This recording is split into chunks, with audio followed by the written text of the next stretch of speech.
Hello everyone, welcome to our YouTube channel. अभी तक हमने पढ़ रहे थे हम प्रोबेबिलिटी के बारे में, और प्रोबेबिलिटी के बारे में हमने काफ़ी कुछ डिस्कस कर लिया था। अब इसमें एक टॉपिक बचा है जो कंपटीशन पॉइंट ऑफ व्यू से काफ़ी इंपॉर्टेंट टॉपिक है, और आपके भी क्वेश्चन इसमें हाफ ईयरली में या पूछा जाता है कई बार इसमें से। अच्छा टॉपिक है। अब इसमें सबसे पहली जो डेफिनेशन है वो क्या है? बर्नौली ट्रायल्स, यानी बर्नौली ट्रायल्स होते क्या। अब मान लो इसको हम एक एग्जांपल से समझते हैं कि हमने एक रैंडम एक्सपेरिमेंट किया। अब एक्सपेरिमेंट करने का मतलब जो एक्सपेरिमेंट के रिज़ल्ट्स आते हैं, जैसे वो सब रिज़ल्ट्स आपके बर्नौली ट्रायल्स होते हैं, कहलाते हैं। लेकिन कब कहलाते हैं उसके लिए कुछ कंडीशंस हम इसमें ऐड करेंगे। अब मान लो एक कॉइन है, उसको आपने टॉस किया कितनी बार? 5 टाइम्स। 5 टाइम्स आपने इसको टॉस कर दिया। अब सिक्के को एक बार उछालना वो तो है इसका, एक बार उछाला और जो भी इसके रिज़ल्ट्स आए वो तो हैं आपकी क्या, वो तो आपकी कहलाएंगे ट्रायल्स। और उन ट्रायल्स को जब आपने 5 बार उछाल दिया तो 5 बार उछालने से यानी 5 ट्रायल से मिलके क्या बना? एक रैंडम एक्सपेरिमेंट बना। तो ट्रायल क्या होती है? एक छोटी घटना होती है। जैसे हमने क्या किया, सिक्के को 5 बार उछाला, तो सिक्के को एक बार उछालने से जो भी हमें रिज़ल्ट मिलते हैं वो तो कहलाते हैं ट्रायल्स। और उन सभी ट्रायल्स को मिला देंगे तो मिलाने से क्या बन जाएगा? रैंडम एक्सपेरिमेंट बन जाएगा। अब हुआ क्या, इसको बर्नौली ट्रायल्स कब कहेंगे? इसके लिए कुछ कंडीशंस हैं। पहली कंडीशन तो ये है कि नंबर ऑफ़ ट्रायल क्या होने चाहिए? फाइनाइट होने चाहिए। फाइनाइट होने का मतलब क्या हुआ कि जैसे हमने ये 5 टाइम किया, 50 टाइम हो गया, 100 टाइम हो गया, ये सब चीज़ फाइनाइट होनी चाहिए। ये नंबर ऑफ़ ट्रायल्स क्या होनी चाहिए? फाइनाइट। यानी सिक्के को बार बार उछाल ले तो फाइनाइट टाइम आपने उछालना है। और all trials are independents. Independent का मतलब आपने पहली बार सिक्के को उछाला तो पहली बार सिक्के को उछालने से हेड या टेल आएगा। जब आप दूसरी बार सिक्के को उछालोगे तो दूसरी बार हेड भी आ सकता है, टेल भी आ सकता है। यानी हेड के आने से दूसरी बार हेड या टेल आने पर कोई फ़र्क नहीं पड़ता। यानी ये इवेंट्स आपस में क्या है? इंडिपेंडेंट है। यानी सारे के सारे ट्रायल्स क्या होने चाहिए? इंडिपेंडेंट होने चाहिए। अब एवरी ट्रायल हैज़ 2 रिज़ल्ट, यानी हर ट्रायल के 2 रिज़ल्ट होने चाहिए, एक तो सक्सेस और एक फेलियर। फॉर एग्जांपल हमने ये ले लिया, एक सिक्के को उछाला तो सिक्के को उछालने से या तो हेड आएगा या टेल आएगा। अब हमारी इच्छा ये है कि हेड आए, तो हेड तो हमारे लिए सक्सेस हो जाएगा और टेल क्या हो जाएगा? हमारे लिए फेलियर हो जाएगा। तो ये 2 ही रिज़ल्ट आएंगे हमारे पास, एक सक्सेस और एक फेलियर। अब जैसे हमने एक पासे को उछाला तो पासे को उछालने से हमने दे दिया कि 6 अंक आना चाहिए, तो 6 अंक तो हमारे लिए सफलता है, और बाकी अगर कोई भी अंक आता है 1 से लेके 5 तक तो वो सब हमारे लिए फेलियर है। यानी हमारा हर ट्रायल के रिज़ल्ट हम इसी 2 तरीक़ों से लेंगे, एक तो सक्सेस होगा और एक क्या होगा? फेलियर। फिर every trials any result have same probability. अब जैसे ये है, हेड आने की प्रोबेबिलिटी क्या होती है? 1/2। टेल आने की प्रोबेबिलिटी भी क्या होती है? 1/2। और सिक्के पर किसी भी नंबर आने की प्रोबेबिलिटी क्या होती है? 1/6। यानी सब की प्रोबेबिलिटी क्या होनी चाहिए? हर रिज़ल्ट की प्रोबेबिलिटी क्या आनी चाहिए? सेम आनी चाहिए। अब एक एग्जांपल देखते हैं। तो ये अगर कंडीशंस उसमें ऐड हुई तो ये कंडीशन, ये जो ट्रायल्स होंगे वो ट्रायल्स ही आपके क्या बन जाएंगे? Bernoulli trials. तो सबसे पहले आपने ट्रायल को समझना है। ट्रायल क्या होता है कि जब आप किसी इवेंट को एक बार करते हो तो एक बार जो भी रिज़ल्ट्स आते हैं वो आपकी क्या है? ट्रायल्स हैं। यानी वो आपका जो आपने एक बार सिक्के को उछाला तो वो आपका क्या है? ट्रायल है। अब उसी ट्रायल को बार बार करोगे, जैसे आपने 5 टाइम उछाला तो 5 टाइम उछालने से वो तो बन गया एक रैंडम एक्सपेरिमेंट, और उसके जो भी रिज़ल्ट्स हैं वो क्या हैं? आपके ट्रायल्स हैं। अब एक कॉइन को 50 बार टॉस किया आपने तो नंबर ऑफ़ ट्रायल कितने हो गए? फाइनाइट हो गए। हम इसके ऊपर चेक करते हैं बर्नौली ट्रायल्स के बारे में। अब एक बार उछालने से प्राप्त परिणाम ये है हमारे पास, हेड और टेल। ये आपका क्या है? एक ट्रायल है। अब 50 बार उछालें तो हर ट्रायल, अगर आपने 50 बार उछाल दिया तो एक बार हेड टेल आने से दूसरी बार जब आप उछालोगे तो हेड या टेल आने का मतलब कि पहली बार हेड आया तो हेड या टेल आने इंडिपेंडेंट है। हेड के बाद हेड भी आ सकता है, हेड के बाद टेल भी आ सकता है। यानी एक के होने से दूसरे के ऊपर कोई फ़र्क नहीं पड़ रहा। फिर प्रत्येक ट्रायल का परिणाम, अगर हमने मान लिया कि हेड आने को हमने क्या मान लिया? सक्सेस मान लिया। हेड आना अगर सक्सेस है तो टेल आना क्या हो जाएगा? अपने आप क्या हो जाएगा? आपका फेलियर हो जाएगा। फिर हमें पता है कि हेड आने की प्रोबेबिलिटी 1/2 है और टेल आने की प्रोबेबिलिटी भी 1/2 थी। यानी इस एक्सपेरिमेंट में हमने ये चारों कंडीशन चेक की। पहला नंबर ऑफ ट्रायल्स क्या है फाइनाइट, फिर सभी ट्रायल्स क्या इंडिपेंडेंट है, फिर सक्सेस और फेलियर 2 ही रिजल्ट आने चाहिए, फिर हर ट्रायल के लिए क्या होना चाहिए, सेम प्रोबेबिलिटी होनी चाहिए। तो ये जो 4 कंडीशंस जो होंगी वो क्या कहलाएंगी, वो जो ट्रायल होगा वो ट्रायल आपका क्या कहलाएगा, बर्नौली ट्रायल कहलाएगा। अब इसी में आगे आता है हमारे पास बायनोमियल डिस्ट्रीब्यूशन। अब बायनोमियल डिस्ट्रीब्यूशन क्या होता है कि मान लो आपने एक एक्सपेरिमेंट किया, उसको आपने n बार रिपीट कर दिया। अब n बार रिपीट करने से क्या हुए, हमारे पास n ट्रायल्स बने, वो उसको हम क्या बोलते हैं, n ट्रायल का एक्सपेरिमेंट। और प्रत्येक ट्रायल आपका क्या है, इंडिपेंडेंट है। अब s अगर मान लें हम सफलता की प्रायिकता यानी सक्सेस की प्रोबेबिलिटी, और f हम मान लें फेलियर की प्रोबेबिलिटी एक ट्रायल में, तो सफलता की प्रायिकता यानी जो भी आपकी प्रोबेबिलिटी है सक्सेस की उसको हमने p मान लिया, तो असफलता की प्रोबेबिलिटी यानी फेलियर की प्रोबेबिलिटी क्या हो जाएगी, 1 - p, यानी कहने का मतलब उसको हमने नाम दे दिया q। तब हमने इस पर रिज़ल्ट अप्लाई किया मिश्र प्रायिकता प्रमेय। मिश्र प्रायिकता प्रमेय का मतलब जैसे हम ये लेते थे कि एक आपने ट्रायल किया, उस ट्रायल से सिक्के को छाला और आपके पास हेड और टेल आ गया, तो ओवरऑल जो प्रोबेबिलिटी होगी वो क्या आएगी, p head plus p tail. ये आपकी मिश्र प्रायिकता प्रमेय कहलाती है कि सारी प्रोबेबिलिटी का सम कितना हो जाएगा, 1 हो जाएगा। अब इसमें मिश्र प्रायिकता प्रमेय n बर्नौली यानी आपने n बर्नौली ट्रायल्स किए और उसमें से r सफलताएं हुई। अगर r सफलताएं हुई तो n - r अपने आप क्या हो जाएंगी, असफलताएं हो जाएंगी। यानी सक्सेस अगर r मिल रही हैं तो n बार अगर एक्सपेरिमेंट कर रहे हो तो n सक्सेस कितनी हो जाएगी, यानी फेलियर कितनी हो जाएगी, n - r हो जाएगी। अब p x बराबर r, x बराबर r का मतलब r सफलताएँ कैसी बन रही हैं, ये r सफलताएँ ऐसी मिल रही है कि r तो इसमें से सफलताएँ और n - r क्या हैं पूरे एक्सपेरिमेंट में असफलताएँ, यानी r तो सक्सेस है और n - r क्या है सफलताएँ, तो प्रोबेबिलिटी भी इनकी आएगी। इन दोनों की प्रोबेबिलिटी हमने लिख दी, यानी ये इवेंट्स एक साथ हो रही हैं जब आप एक ट्रायल करते हो। तो अब ये हो गया p कि r बार तो सक्सेस मिल रही है और n - r बार क्या मिल रही है, हमें फेलियर मिल रहा है। अब अगर प्रोबेबिलिटीज़ लगाएंगे तो सबकी प्रोबेबिलिटीज़ के साथ मल्टीप्लाई, ये प्रोबेबिलिटीज़ के साथ मल्टीप्लाई होगी। अब इसकी प्रोबेबिलिटी, सक्सेस की प्रोबेबिलिटी हमने p मानी थी, फेलियर की प्रोबेबिलिटी हमने q मानी थी, तो ये जो सक्सेस की प्रोबेबिलिटी वो तो r टाइम आ जाएगी और n - r टाइम क्या आ जाएगी, q की आपकी सॉरी q ये q हो जाएगा कितने बार, n - r बार। तो n - r बार क्या हो जाएगा, q यानी असफलता हो जाएगी। तो पी एक्स बराबर आर हमारे पास क्या बना एक ट्रायल के लिए, एक्स बराबर आर बना p की पावर r यानी सक्सेस की प्रोबेबिलिटी r, अगर r बार सफलताएं मिल रही है, और q की पावर अनसक्सेस यानी फेलियर की प्रोबेबिलिटी जो है q की पावर n - r। अब n ट्रायल्स में r सफलताएं प्राप्त करने की विधियाँ हमारे पास कितनी होती हैं, अगर हम n ट्रायल्स करते हैं, ये तो एक ट्रायल के लिए हो गया, और n ट्रायल से r सफलताएं प्राप्त करने की विधियाँ कितनी हो जाएगी, NCR जो हमने कॉम्बिनेशन में पढ़ा था। अब प्रत्येक विधि की प्रायिकता यानी हर विधि की प्रायिकता हमने ये निकाल रखी, तो इसको इसके साथ मल्टीप्लाई कर देंगे तो ये ओवरऑल प्रोबेबिलिटी बन जाएगी, यानी r सफलता यानी कि प्रोबेबिलिटी कितनी हो जाएगी, NCR p की पावर r q की पावर n - r। अब अगर देखा जाए इसको p x बराबर r बराबर 0 से अगर आप n ट्रायल करते हो तो इसके ऊपर आपने समीशन लगा दिया NCR, ये हमारा फार्मूला बन गया। किसी भी इवेंट को जब आप n बार रिपीट करते हो तो किसी भी n ट्रायल को लेकर जब एक एक्सपेरिमेंट बनता है तो उसमें किसी इवेंट के r बार सफल होने की प्रोबेबिलिटी हमारे पास इस फार्मूले से निकाली जाएगी।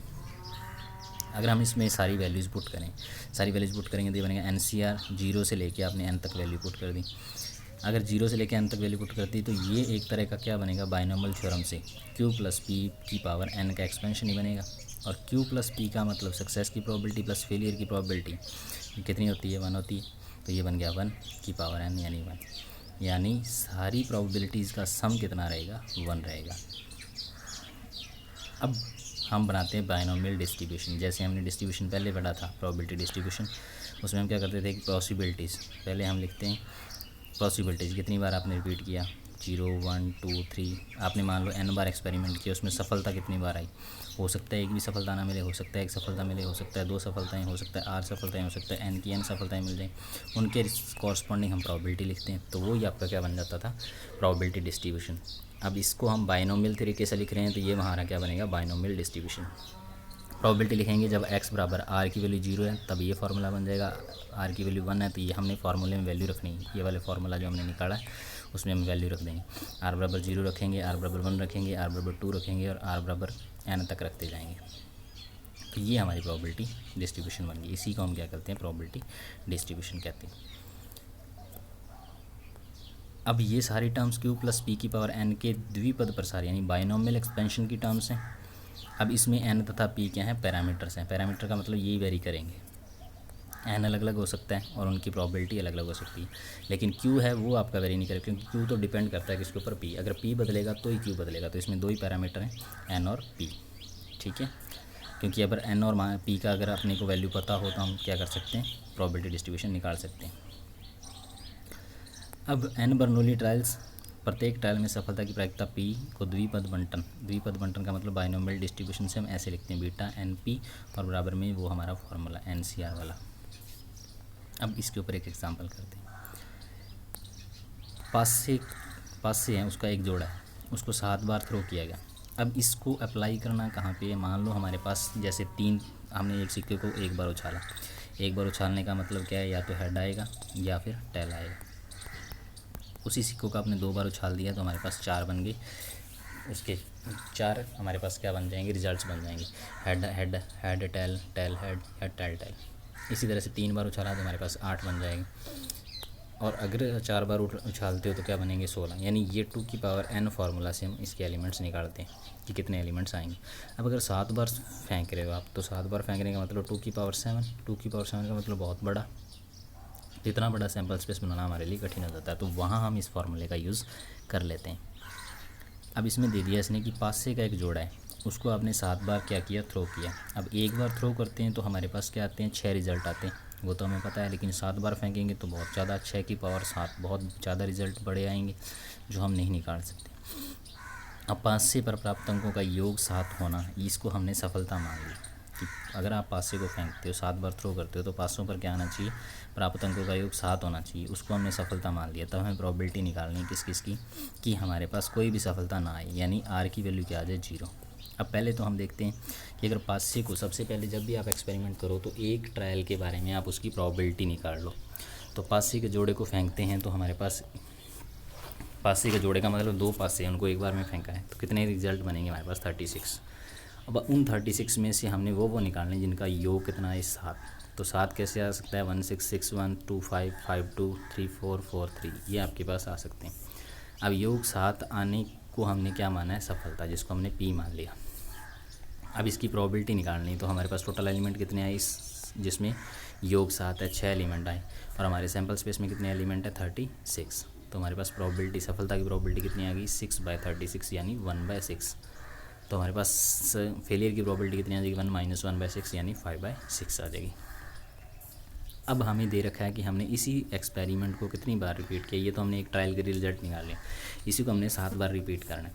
तो 7 बार रिपीट करने का मतलब n की वैल्यू हमारे पास कितनी आएगी, 7। हमने 7 ट्रायल ली। अब हमें सबसे पहले पूछा गया है, हमारे पास फार्मूला क्या होता है, Px, R बार सफलता आने का फार्मूला NCR, P की पावर R, Q की पावर n - R। अब कोई भी सफलता नहीं आने का मतलब R बराबर 0। अब R बराबर 0 होने का मतलब क्या हुआ, 7C 0, हमने R की वैल्यू 0 रख दी फॉर्मूले। NCR में हमने n की वैल्यू कितनी, हमारे पास 7, R की वैल्यू हमारे पास कितनी, 0, ये हमने रख दी। और P की वैल्यू हमारे पास 1/6 और 5/6 हमारे पास Q की वैल्यू है। तो यहाँ की 1/6 की पावर 0 और Q की वैल्यू 5/6 की पावर 0, 7 - 0 सॉरी, फार्मूले में हमने वैल्यू रखी तो हमारा रिजल्ट आ गया 5/6 की पावर 7। अब आपने इसमें एक चीज़ ध्यान रखनी कि एक पासे को आपने 7 बार उछाला या 7 पासों को आपने एक बार उछाला। एक पासे को 7 बार उछालने का मतलब आपने कितने ट्रायल्स लिए, 7। लेकिन 7 पासों को एक बार उछाल ले तो इसमें ट्रायल एक ही होगा, क्योंकि 7 पासों को आपने एक बार में उछाल दिया। इसमें आप क्या कर रहे हो, एक ही पासे को 7 बार उछाल रहे हो। तो यहाँ तो एक्सपेरिमेंट, ये भी रैंडम एक्सपेरिमेंट है, ये भी रैंडम एक्सपेरिमेंट। इस रैंडम एक्सपेरिमेंट में तो क्या होगा, इधर वाले जो रैंडम एक्सपेरिमेंट है उसमें क्या होगा, उसमें हमारे पास 7 ट्रायल्स आएंगे, और इधर जो आप 7 ट्रायल्स जो आपके पास पास से उनको एक ही बार में फेंक रहे हो, तो इसमें जो आपके पास आएगा ट्रायल वो एक ही आएगा। अब ट्रायल और आपको पता लग जाएगा इसमें इस तरह से। अब कम से कम 6 सफलता, यानी कम से कम 6 सफलता आने का मतलब कि R की वैल्यू क्या आनी चाहिए, greater than and equal to 6। 6 या 6 से ज़्यादा सफलताएं। तो 6 या 6 से ज़्यादा सफलताएं जब आप प्रयोग को एक्सपेरिमेंट को 7 बार कर रहे हो तो आपके पास पी एक्स बराबर 6 या पी एक्स बराबर 7 ही आएगा। या तो 6 बार सफलताएं, 6 से ज़्यादा कितनी बार आ सकती हैं, 7 बार। तो अब की बार आर की वैल्यू आपको कितनी मिली, 6 और 7। या इसमें आपने आर की वैल्यू 6 रखनी है और इसमें आपने आर की वैल्यू 7 रखनी है। प्रोबेबिलिटी सक्सेस की आपके पास वही 1/6 है। क्यू की वैल्यू आपके पास कितनी है, क्यू की वैल्यू आपके पास 5/6 है और एन की वैल्यू आपके पास 7 है। तो यहाँ आपने बायनॉमियल डिस्ट्रीब्यूशन लगा दिया, तो ये आपका रिजल्ट आ जाएगा। फिर आ गया अधिकतम 6 सफलताएं। अधिकतम 6 का मतलब ज़्यादा से ज़्यादा 6 सफलताएं आनी चाहिए। 6 या 6 से कम सफलताएं, 6 या 6 से कम सफलताएं कितनी होगी, पी एक्स बराबर 0 1 2 3 यानी 6 तक की आ जाएगी।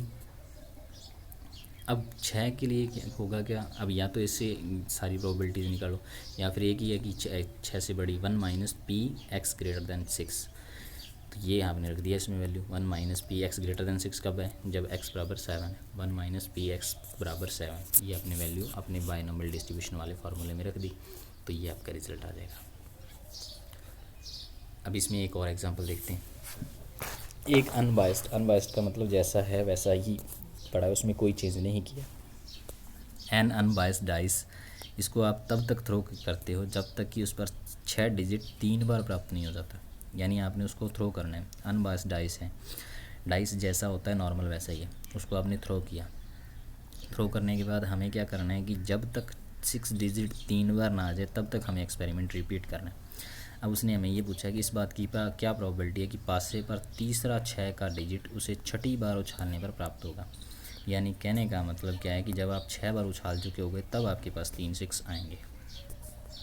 अब हमें क्या करते हैं कि पासे को उछालते हैं, हमारा पासे पर 6 अंक आना वो सफलता है हमारी, वो हमारी क्या है, सक्सेस है। अब एक थ्रो में 6 आने की प्रोबेबिलिटी कितनी होती है, 1/6, और नए आने की प्रोबेबिलिटी वो आपकी फेलियर की प्रोबेबिलिटी कितनी होगी, 5/6। अब छठी उछाल में 6 डिजिट आने का मतलब क्या हो गया कि छठी उछाल में 6 डिजिट आने का मतलब क्या है कि पहली 5 में तो क्या आना चाहिए, पहली 5 डिजिट में 2 6 आ जाने चाहिए, तभी बची हुई में 6 आएगा तो हमारे 3 6 पूरे हो जाएंगे।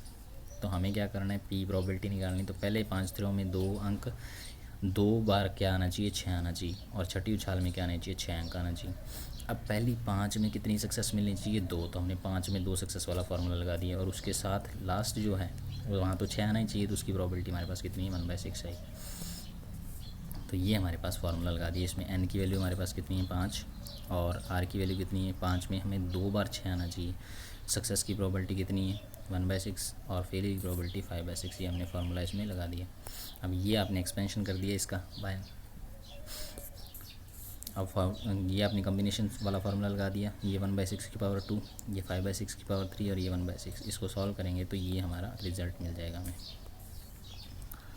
अब इसी में एक और एग्जांपल है कि एक सिक्का 5 बार उछाला गया। एक सिक्के को आपने 5 बार उछाला तो कम से कम 3 हेड प्राप्त करने की प्रायिकता, कम से कम 3 हेड।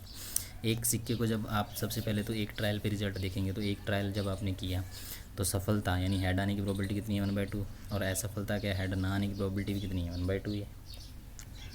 अब एन क्या कर रहे हो आप, इसी ट्रायल को 5 बार रिपीट कर रहे हो, तो एन की वैल्यू कितनी आएगी, 5 आ गई। अब एन 5 आने के बाद क्या आना चाहिए, कम से कम 3 हेड आने चाहिए। कम से कम 3 हेड का मतलब आर की value greater than and equal to 3, 3 या 3 से ज़्यादा।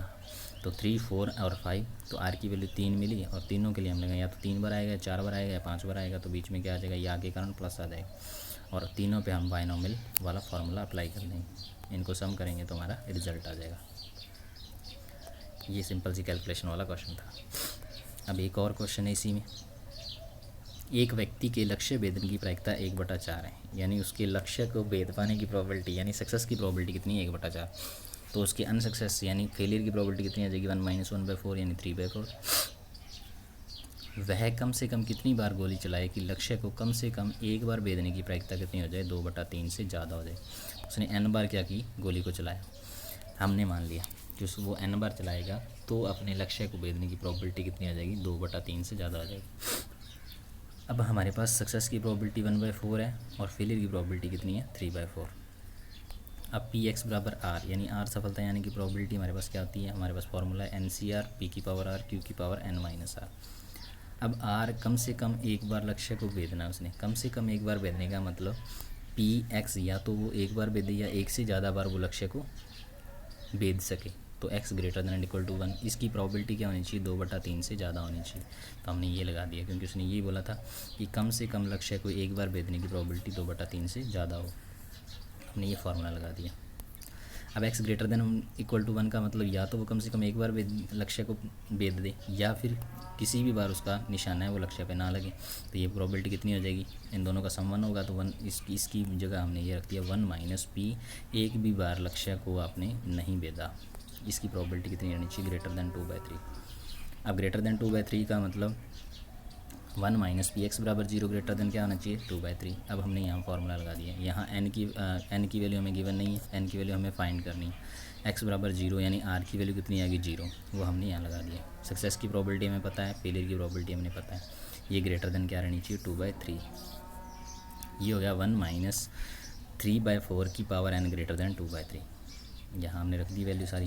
NC0 का मतलब 1 होता है, 1/4 की पावर 0 का मतलब 1 हो गया। 3/4 की पावर n ग्रेटर देन क्या रहना चाहिए, 2/3। अब 2/3 को इधर ले आए, इसको इधर ले गए और इसको इधर ले आए, तो ये बन गया 1 - 2/3 ग्रेटर देन 3/4 की पावर n।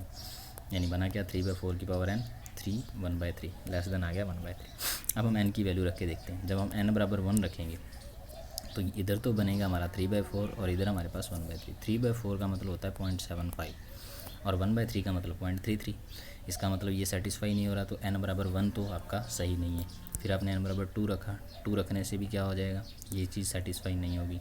इसका मतलब 2 बार भी n बराबर 2 भी सही नहीं है। n बराबर 3 रखोगे तो भी आपके पास ये सेटिस्फाई नहीं रहेगा। फिर आपने n बराबर 4 रखा तो n बराबर 4 पे ये सेटिस्फाई हो जाएगा। इसका मतलब क्या हुआ कि n बराबर 4 पे ये सेटिस्फाई होने का मतलब कि उसे कम से कम कितनी बार गोली चलानी पड़ेगी, 4 बार। 4 या 4 से ज़्यादा बार गोली चलाएगा तब वो उसकी प्रोबेबिलिटी लक्ष्य को भेदने की कम से कम एक बार भेदने की प्रोबेबिलिटी क्या रहेगी, 2/3 से ज़्यादा रहेगी। तो ये क्वेश्चन था एक। अब एक और अच्छा सा एग्जांपल है कि एक व्यक्ति एक कदम आगे जाने की प्रोबेबिलिटी 0.4 है और एक कदम पीछे जाने की प्रोबेबिलिटी क्या है, 0.6 है। अब आगे जाने को तो हमने सक्सेस मान लिया और पीछे जाने को हमने क्या मान लिया, फेलियर मान लिया। तो इसकी प्रोबेबिलिटी 0.4 है और फेलियर की प्रोबेबिलिटी 0.6 है। इस बात की क्या प्रायिकता है कि 11 कदमों के बाद वह व्यक्ति शुरुआती बिंदु से एक कदम दूरी पर है। यानी शुरुआती बिंदु से क्या रहना चाहिए, एक कदम दूरी पर। मान लो वो यहाँ से चला, अब यहाँ से चलने के बाद उसने 11 कदम तय किए। 11 कदमों के बाद वो शुरुआती बिंदु से एक कदम दूर है। एक कदम दूर का मतलब वो इधर भी हो सकता है एक कदम दूर, या वो इधर भी हो सकता है एक कदम दूर। अब इधर एक कदम दूर होने का मतलब क्या है कि वो इधर ज़्यादा चला और इधर क्या चला, कम। और इधर एक कदम होने का मतलब क्या है कि वो आगे तो कम गया और पीछे क्या गया, ज़्यादा। हमें ये इस फार्मूला इस पर अप्लाई करना है। सफलता की प्रायिकता में 0.4 दे रखी है, असफलता की प्रायिकता 0.6 दे रखी है। अब आगे अगर एक कदम आगे हुआ, एक कदम आगे होने का मतलब उसने 6 कदम तो आगे चले और 5 कदम पीछे चले।